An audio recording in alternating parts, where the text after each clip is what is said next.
budaya anti korupsi akan melakukan role play. Izinkan kami untuk memperkenalkan diri. Perkenalkan, nama saya Agnia Christian Deva sebagai narator.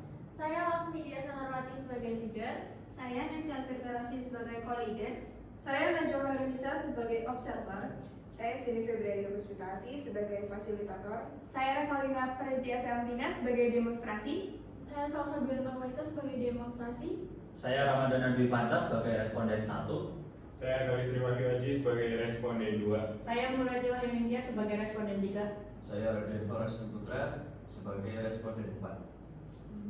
Selamat menyaksikan.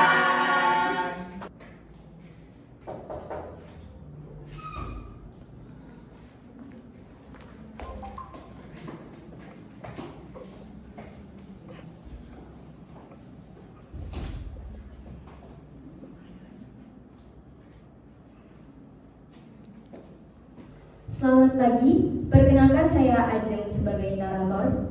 Selamat datang di forum diskusi mahasiswa yang akan membahas penting, yaitu meneguhkan integritas, membangun kampus bebas korupsi. Hari ini kita akan membahas tentang berbagai bentuk korupsi di lingkungan kampus dan bagaimana kita sebagai agen perubahan dapat memberantasnya. Mari kita mulai dengan mengetahui apa itu korupsi.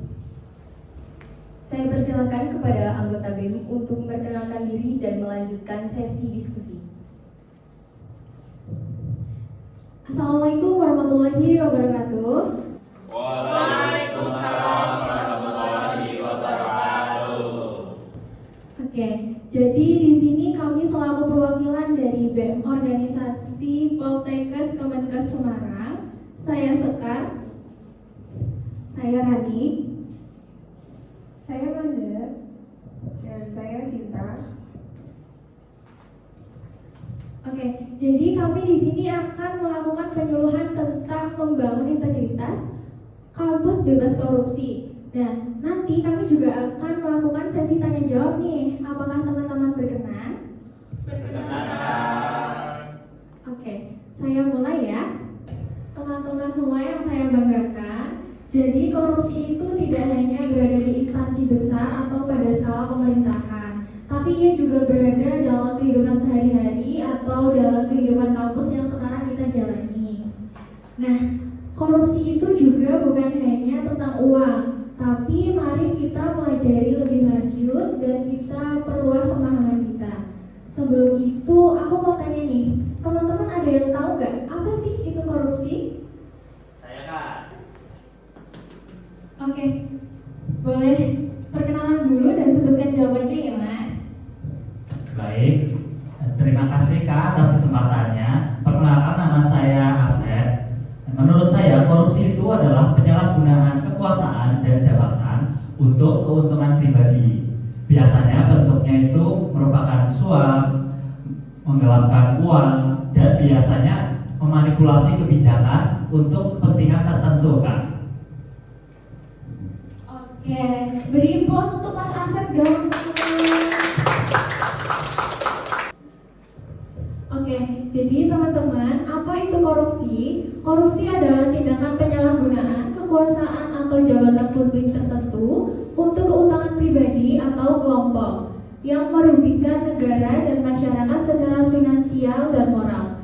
Jadi seperti yang tadi sudah disebutkan oleh Mas Asep, contohnya seperti menyuap, menggelapkan uang, atau manipulasi.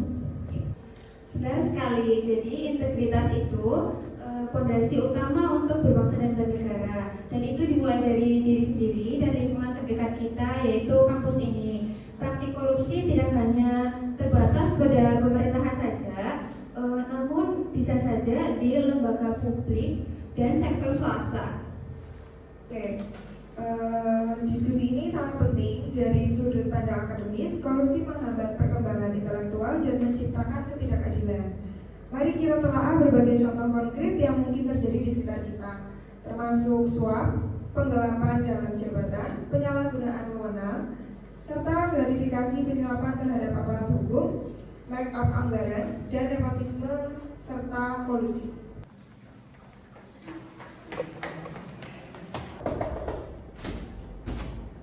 Assalamualaikum.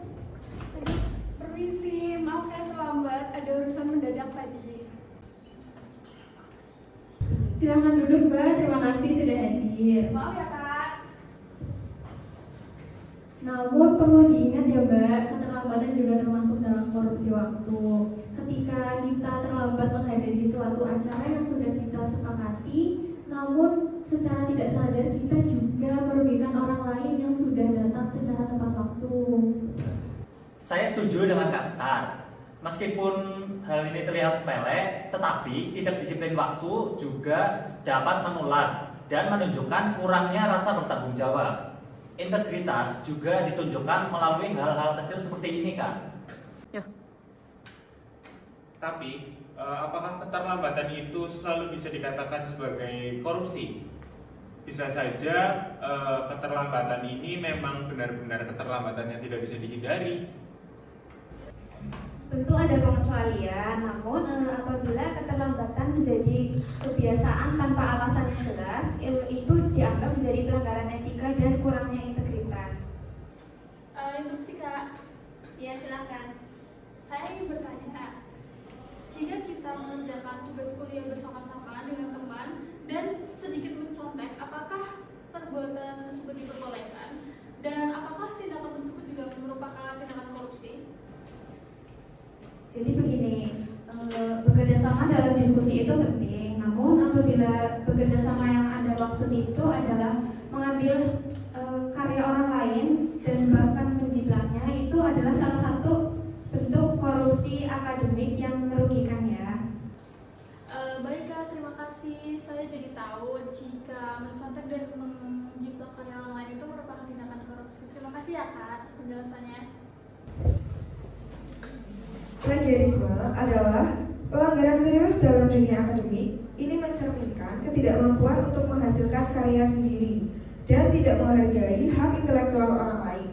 Ini adalah contoh nyata bagaimana korupsi bisa merusak esensi dari pendidikan itu sendiri. Saya jadi merenung. Selama ini saya pikir korupsi itu hanya tentang uang, tapi ternyata bisa memiliki dampak yang lebih luas ya. Jadi gini Kak, saya pernah melihat teman saya menyuap petugas administrasi untuk mempercepat perusahaan. Itu juga membuat saya kurang nyaman ya Kak. Tapi saya kurang tahu saya harus apa. Inilah pentingnya kita memiliki keberanian untuk speak up. Jika kita melihat tindakan yang tidak benar atau kurang benar, sekecil apapun itu, kita harus berani untuk menyuarakannya. Kita bisa mulai dengan budaya mengingatkan di antara teman. Jika ada yang terlambat, kita ingatkan. Jika ada yang mencoba mencontek, kita ajak untuk belajar bersama dan mengerjakan dengan jujur. Kampus juga harus memiliki mekanisme yang jelas untuk menangani berbagai pelanggaran integritas. Itu akan memberikan efek jerak dan memperkuat budaya anti korupsi di kampus. Saya optimis jika kita semua bergerak bersama. Kita bisa menciptakan lingkungan kampus yang lebih berintegritas, mulai dari hal-hal kecil seperti menghargai waktu dan kejujuran dalam belajar. Saya jadi termotivasi untuk lebih peduli dan ikut aktif dalam gerakan anti korupsi di kampus. Saya juga akan jadi lebih berani untuk bisa speak up mengenai perbuatan-perbuatan yang kurang baik. Diskusi kita hari ini menunjukkan bahwa korupsi dapat hadir dalam berbagai bentuk, terutama di lingkungan mahasiswa. Jadi dalam bentuk korupsi waktu, korupsi kecurangan akademik, dan tindakan tidak jujur yang lainnya adalah bibit-bibit yang jika dibiarkan nantinya bisa menyebabkan masalah yang lebih besar. Namun kita juga melihat semangat dan harapan untuk membangun kampus kita yang lebih berintegritas. Mari kita jadikan forum ini sebagai gerakan awal nyata untuk memberantas korupsi, mulai dari diri kita sendiri dan lingkungan kampus kita. Ingatlah, integritas adalah kunci untuk masa depan yang lebih baik. Baik, saya Manda sebagai observer, saya telah mengamati jalannya kegiatan penyuluhan pada hari ini oleh organisasi BEM kepada mahasiswa kampus 8 di ruang kelas KPM. Untuk kegiatan hari ini dengan topik generasi integritas, yaitu mewujudkan kampus anti korupsi yang telah berjalan dengan lancar. Kegiatan hari ini dilaksanakan dengan tertib dan komunikatif yang dapat dilihat dengan antusiasme para peserta. Lalu bagaimana mereka terlibat dalam sesi diskusi. Untuk pemateri menyampaikan materinya dengan sangat jelas ya, sangat kontekstual. Lalu untuk materinya dapat dilihat dengan mencerminkan nilai-nilai anti korupsi yang disampaikan kepada mahasiswa, di mana mahasiswa menjadi agen perubahan untuk nilai-nilai korupsi. Selesai sudah diskusi kita pada hari ini. Terima kasih banyak untuk teman-teman mahasiswa yang sudah antusias sekali dalam diskusi kali ini. Semoga semua ilmu yang kita dapatkan dapat bermanfaat. Kurang lebihnya mohon maaf, kami mohon undur diri. Wassalamualaikum warahmatullahi wabarakatuh. Waalaikumsalam warahmatullahi